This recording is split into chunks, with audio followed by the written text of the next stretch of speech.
Welcome to vidonko.com। আমি Srabanti ma'am, তোমাদের ম্যাথসের ma'am. নিয়ে এসেছি নতুন অঙ্ক।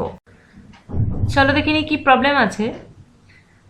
এ বি সি ত্রিভুজের বি কোণটি সমকোণ। ঠিক আছে, তো যদি এসি কে ব্যাস করে একটি বৃত্ত অঙ্কন করি যা এ বি কে ডি বিন্দুতে ছেদ করে, তবে নিচের তথ্যগুলির মধ্যে কোনটি সঠিক লেখো।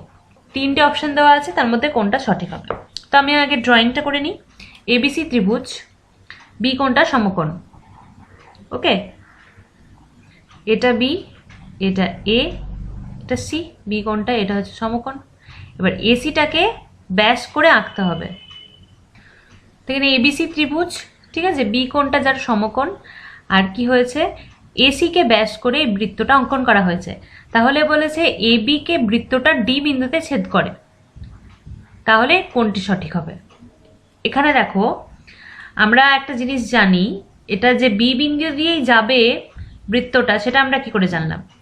আমরা একটা উপপাদ্য পড়েছি যে সমকোণী ত্রিভুজের অতিভুজকে ব্যাস করে যদি আমরা বৃত্তটা অঙ্কন করি, তাহলে বৃত্তটি সমকৌণিক বিন্দু দিয়ে যাবে। সমকৌণিক বিন্দু মনে হচ্ছে যেটাতে সমকোণটা উৎপন্ন হয়েছে, মানে বি, ওই বি বিন্দুটা দিয়ে যাবে।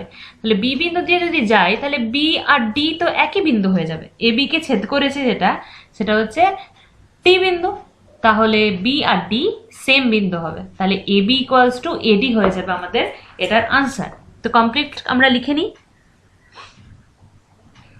ত্রিভুজ এ বি সি এর angle B equals to 90 degree বা এক সমকোণ, একই ব্যাপার।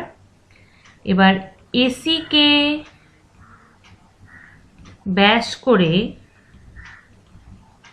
একটি বৃত্ত অঙ্কন করা হলো যা এ বি কে টি বিন্দুতে ছেদ করলো বা ছেদ করে, যেটা দেওয়া আছে সেটাই লিখেছি স্টেটমেন্টটা। এবার লিখবো, আমরা জানি যে সমকোণিক বিন্দুর যে ব্যাপারটা বললাম সেটা আমরা জানি।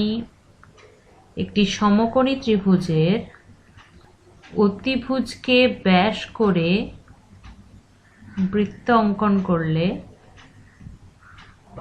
কি হবে, বৃত্তটি সমকৌণিক বিন্দু দিয়ে যাবে, মানে বি দিয়ে যাবে, মানে বি দিয়ে যাওয়া মানে এটা ডি, ঠিক আছে, কারণ এবি কে ডি বিন্দুতে ছেদ করে বলেছে।